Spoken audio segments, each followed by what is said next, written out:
Let's talk about loyalty. Acquiring new customers is great, isn't it? Every new customer is a reward for being right. But many entrepreneurs only focus on winning customers, not keeping them. We're 24/7 in touch. We immerse ourselves in your business and manage your end-to-end customer experience. You build sales, and we'll help build loyalty. We've partnered with the most innovative global brands to optimize their businesses, and we'd love to partner with you too. Visit letstalkintouch.com to learn more. Welcome to the Techmeme Ride Home for Monday, December 5th, 2022. I'm Brian McCullough. Today, maybe put the brakes on expectations for an early release of that Apple AR/VR headset, and maybe pump the brakes on the AI excitement as well, as Stack Overflow temporarily bans users from sharing responses generated by ChatGPT. A security issue at Rackspace. Are the Winkivii in trouble? And why has Sam Bankman Fried not been arrested yet? Here's what you missed today in the world of tech. Well, maybe got to put a bit of a break on the excitement we let off with on Friday. Our buddy Ming-Chi Kuo has a research note out saying that mass shipments of Apple's AR/VR headset may be delayed until the second half of 2023. That would be a delay from the previously estimated Q2 of 2023 launch. Kuo says the delay would be due to software-related issues. Quoting MacRumors, Kuo said mass shipments of components for the headset are still likely to begin in the first half of 2023, but he believes that mass shipments of fully assembled headsets may not begin until the second half of the year. This delay could result in the headset launching in the second half of 2023, even if Apple announces it earlier in the year. WWDC 2023 in June would be an opportune time for Apple to announce the headset, along with an SDK for developers to create AR/VR apps for the device. Kuo previously claimed that Apple planned to unveil the headset at a January media event and begin mass shipments in the second quarter of 2023. Kuo is unsure whether the delay would result in the January announcement being pushed back, but he did note that an overly lengthy period between a media event and mass shipments can hurt sales. Apple's headset is expected to be an expensive niche product, with Kuo forecasting that the company will ship fewer than 500,000 headsets in 2023, end quote.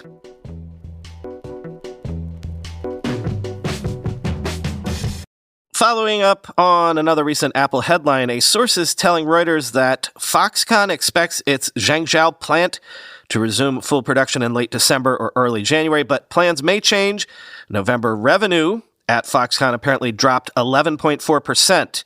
Quote, "At present, the overall epidemic situation has been brought under control, with November being the most affected period," the company said in a statement, adding it has started to recruit new employees and was gradually, quote, "restoring production capacity to normal," end quote. Foxconn said November revenue for its smart consumer electronics business, which includes smartphones, declined year on year, partly due to a portion of shipments being impacted by production disruptions in Zhengzhou. It did not elaborate. Following the November unrest that saw workers clash with security personnel, Foxconn could have seen more than 30% of the Zhengzhou's site's November production affected, Reuters reported last month, citing a source familiar with the matter. Foxconn hasn't disclosed details of the impact of the disruption on its production plans or finances.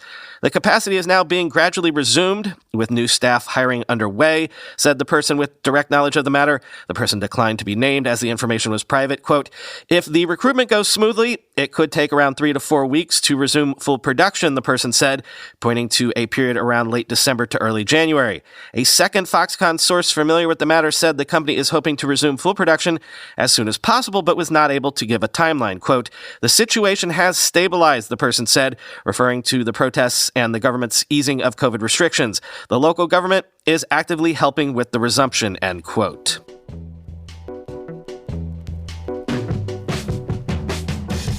Rackspace has had to confirm a, quote, "security incident impacting its hosted Microsoft Exchange services, leading to an extended outage. Customers have been complaining all weekend of poor customer support surrounding this issue," quoting the Register. Some of Rackspace's hosted Microsoft Exchange services have been taken down by what the company has described as a security incident. The company's most recent incident report at the time of writing, timestamped 1:57 Eastern Time, December 3rd, offers the following information. On Friday, December 2nd, 2022, we became aware of an issue impacting our hosted Exchange environment. We proactively powered down and disconnected the hosted Exchange environment while we triaged to understand the extent and severity of the impact. Upon further analysis, we have determined that this is a security incident, end quote. The incident is further described as isolated to a portion of our hosted exchange platform, end quote. Rackspace has no idea when it will be able to restore its service to those impacted by the security incident. Rackspace has offered impacted customers free access to Microsoft Exchange Plan 1 licenses on Microsoft 365 for the duration of the incident and shared instructions on how to get that up and running. The instructions suggest the work to get it running will take 30 minutes to an hour. The Register has received accounts of the incident from customers trying to access Rackspace support. They're not pretty. Quote, "The way they have handled this has been horrible. No support, no email, no nothing. Who knows when we will have answers," one customer wrote. "I called the support line, held and listened to lousy music for 3 hours and 14 minutes and 19 seconds, and finally had to terminate the call," wrote another. We've also seen reports that the process of migrating to Office 365 is not straightforward, as it may require information sent to email addresses that are inaccessible because of Rackspace's outage, end quote.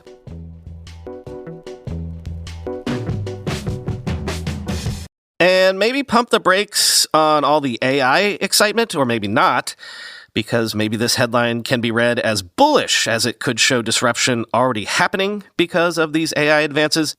Stack Overflow has temporarily banned users from sharing responses generated by ChatGPT, pending a ruling in the future. Most answers provided by ChatGPT are incorrect, at least according to the powers that be at Stack Overflow. Quoting The Verge, "The site's mod said that the ban was temporary and that a final ruling would be made sometime in the future after consultation with its community. But as the mods explained, ChatGPT simply makes it too easy for users to generate responses and flood the site with answers that seem correct at first, but are often wrong on close examination. The primary problem is that while the answers which ChatGPT produces have a high rate of being incorrect, they typically look like they might be good, and the answers are very easy to produce," wrote the mods. "As such, we need the volume of these posts to reduce, so for now, the use of ChatGPT to create posts here on Stack Overflow is not permitted. If a user is believed to have used ChatGPT after this temporary policy is posted, sanctions will be imposed to prevent users from continuing to post such content, even if the post would otherwise be acceptable," end quote. ChatGPT is an experimental chatbot created by OpenAI and based on its autocomplete text generator, GPT 3.5. A web demo for the bot was released last week and has since been enthusiastically embraced by users around the web. The bot's interface encourages people to ask questions and, in return, offers impressive and fluid results across a range of queries, from generating poems, songs, and TV scripts to answering trivia questions and writing and debugging lines of code. But while many users have been impressed by ChatGPT's capabilities, others have noted its persistent tendency to generate plausible but false responses. Ask the bot to write a biography of a public figure, for example, and it may well insert incorrect biographical data with complete confidence. Ask it to explain how to program software for a specific function, and it can similarly produce believable but ultimately incorrect code. This is one of several well-known failings of AI text generation models, otherwise known as large language models or LLMs. These systems are trained by analyzing patterns in huge reams of text scraped from the web. They look for statistical regularities in this data and use these to predict what words should come next in any given sentence. This means, though, that they lack hard-coded rules for how certain systems in the world operate, leading to their propensity to generate fluent bullshit. Given the huge scale of these systems, it's impossible to say with certainty what percentage of their output is false. But in Stack Overflow's case, the company has judged for now that the risk of misleading users is just too high. Stack Overflow's decision is particularly notable as experts in the AI community are currently debating the potential threat posed by large language models. Jan LeCun, chief AI scientist at Facebook parent Meta, has argued, for example, that while LLMs can certainly generate bad output like misinformation, they don't make the actual sharing of this text any easier, which is what causes harm. But others say the ability of these systems to generate text cheaply, at scale, necessarily increases the risk that it is shared later.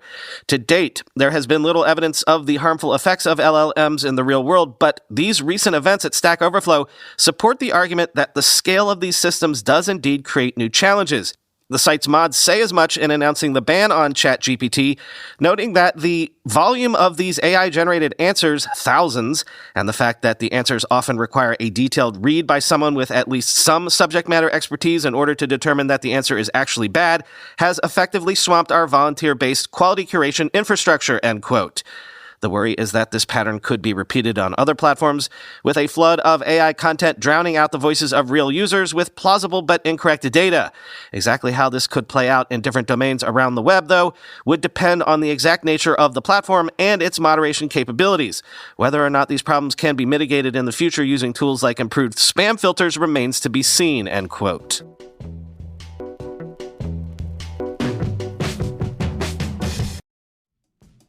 Hey, Mutant Podcast Army, I bet you're something like me. I bet you have half a dozen domain names to your name, or maybe more, maybe a lot more like me. Because if you have something you've dreamed of building or a business you want to take online, the first thing you do is find your domain name, right? Let me tell you about what I use to lock down my domains. Hover. Hover makes domains super simple with a clear and straightforward user experience, easy-to-use tools, and truly amazing support from friendly humans. In addition to the classics like .com, you can get extensions like .shop, .tech, and .art with over 400 more to choose from. You'll be able to find the perfect domain name for your business, one that's memorable, relevant, and boosts your brand. You can buy a domain, set up custom email boxes, and point it to your website in just a few clicks. If you ever run into trouble, help is just a phone call or chat away. Secure, simple, and reliable, Hover is a trusted and popular choice amongst millions of people launching any kind of brand or business. If you're ready to get your idea off the ground with the perfect domain name, head to hover.com/ride and get 10% off your first Hover purchase. That's hover.com/ride for the official domain partner of the Mutant Podcast Army. According to the newest Jamstack report, WordPress's market share is continuing to decrease, currently at 37% in the market, and dissatisfaction among developers is growing. While WordPress has no obvious successor yet, Storyblock is a strong contender. Storyblock builds a bridge between content creators and developers without forcing developers into a technology. Developers love Storyblock because they can use it with any front-end framework they prefer. Next.js, Gatsby, React, options are limitless. Create components like teasers, grids, or feature sections that can be reused anywhere as content blocks. Content teams appreciate the integrated commenting and discussion system. You no longer need to rely on tools like Google Docs to discuss your content or ask for feedback in a Slack thread or have email going back and forth to decide on changes. Simply put, development time is cut in half, and content teams can do more with less clicks using Storyblock's visual editor. More than 95,000 developers and content teams from brands like Adidas, T-Mobile, Netflix, and more already use Storyblock to scale their content operations. Register for the free product demo or test out Storyblock for free by signing up via storyblock.com/ridehome. Go to storyblock.com/ridehome. That's Storyblock with a K at the end, STORYBLOK.com/ridehome. Hopefully not more signs of contagion in the crypto space, but sources are telling the Financial Times that Gemini, the crypto exchange owned by the Winkivii twins, is trying to recover $900 million owed to it by Genesis Global and Genesis's parent company, Digital Currency Group. Quote, Genesis is the main partner in Gemini's Earn program, where retail investors lend out their coins in exchange for a fixed stream of returns. Gemini halted withdrawals from the scheme last month after Genesis said, quote, unprecedented market turmoil meant it did not have sufficient liquidity to make good on all of its redemption requests. Gemini has now formed a creditors committee to recoup the funds from Genesis and its parent DCG, the People said. Gemini and Genesis declined to comment. Genesis has been scrambling to raise funding and has hired investment banking boutique Moelis & Company to help it explore all possible options, according to the people familiar with the situation. The creditor committee is in negotiations with both Genesis and DCG, the parent group of Genesis, which is run by billionaire Barry Silbert, the People said. DCG was founded in 2015 and is one of the biggest investors in the crypto industry. It was valued at $10 billion last year by investors including Singapore's Sovereign Wealth Fund, GIC, Google's venture arm, Capital G, and SoftBank, and its subsidiaries include Genesis and investment manager Grayscale. DCG itself owes money to its subsidiary Genesis. These intercompany loans have complicated the picture for creditors. DCG has $2 billion worth of outstanding debt, $1.7 billion of which is owed to its own subsidiary Genesis through 2 loans. Over the summer, Genesis lost $1.1 billion on a loan to collapsed hedge fund Three Arrows Capital. DCG took on Genesis's liabilities in the process, subsequently owing $1.1 billion to Genesis. Silbert told investors last week that DCG had separately borrowed $575 million from Genesis, quote, on an arm's-length basis, end quote, to fund undisclosed investments and share buybacks from non-employee shareholders, end quote.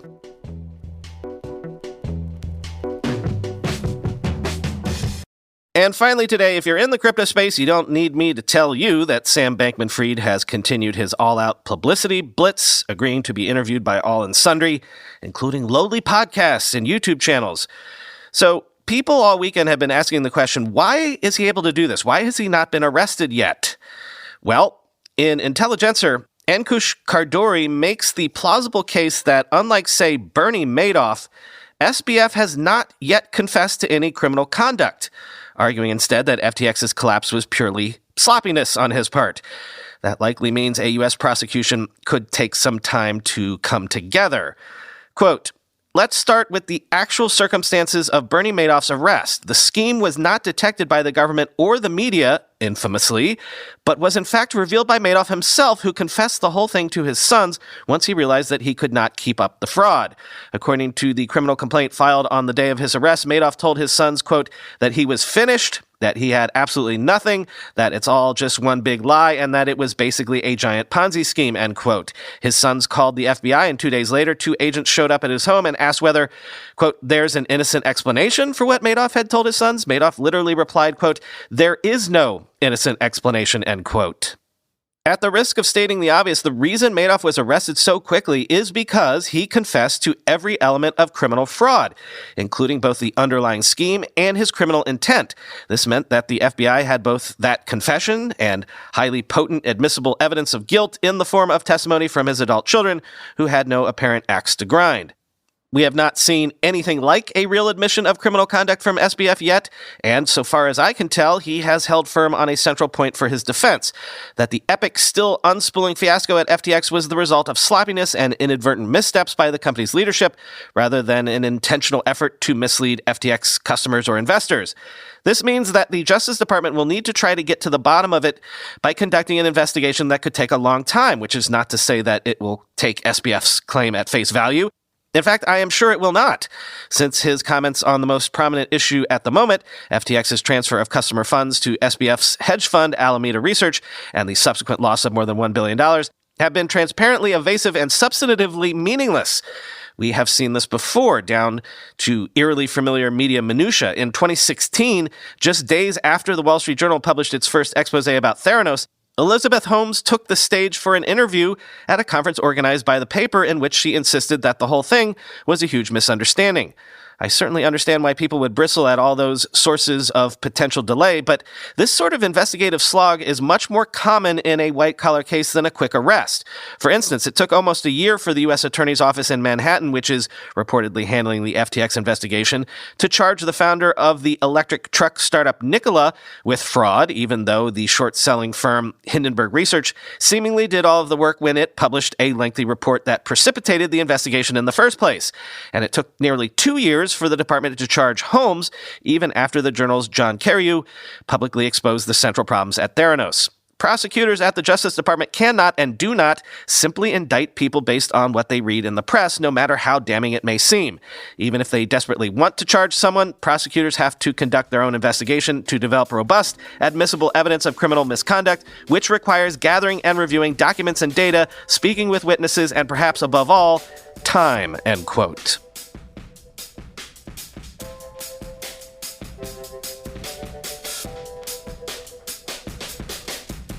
Over the weekend, we showed the kids Indiana Jones and the Last Crusade for the first time, and I was annoying everybody with my Sean Connery impressions, but as I kept on with it, my wife said I was drifting into a Daniel Plainview impression from There Will Be Blood, so I guess this weekend I discovered I can do a Daniel Plainview? You tell me. I run a family business. This is my son and partner, HW. If I tell you I'm an oil man, you'll believe me. Goddamn hell of a show. I don't know. Close? Anyway, talk to you tomorrow.